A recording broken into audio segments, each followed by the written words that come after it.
से गोलियत नामक एक वीर निकला जो गत नगर का था। उसकी लंबाई 6 हाथ 1 बित्ता थी।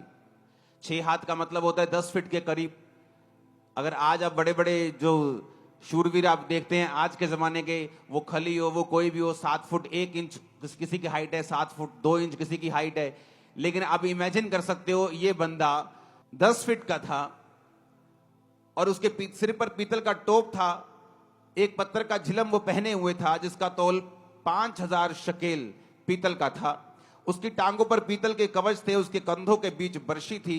भाले की छड़ उसकी जुलाही के डोंगे के समान थी। उसका फल 600 शकेल लोहे का था, यानी कम से कम जो उसके हाथ में भाले का जो हिस्सा था वो 57 किलो का था।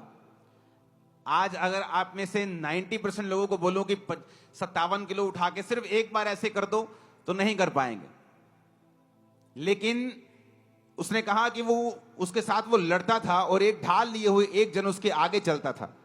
वह खड़ा होकर इजरायली पांतियों को ललकार के बोला, तुमने यहां आकर लड़ाई के लिए क्यों पांति बांधी है? क्या मैं फलिश्ती नहीं हूं और तुम शाऊल के अधीन नहीं हो? अपने में से एक पुरुष चुनो कि वह मेरे पास उतर आए।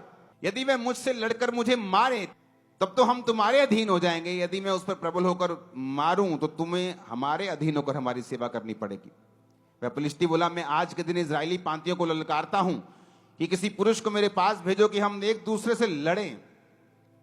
और उस फलिश्ती को इन बातों को उस फलिश्ती की इन बातों को सुनकर शाऊल और उसकी समस्त इजरायलियों का मन कच्चा हो गया और वो अत्यंत डर गए। अब यहां पर 2 सीन हैं। पहला कि शाऊल डरा क्यों? कौन था शाऊल? वचन यह कहता है कि शाऊल इजरायलियों का राजा था। और किसने खड़ा किया था? क्या वो वोट्स लेकर खड़ा हुआ था? क्या लोगों की सहमति से खड़ा हुआ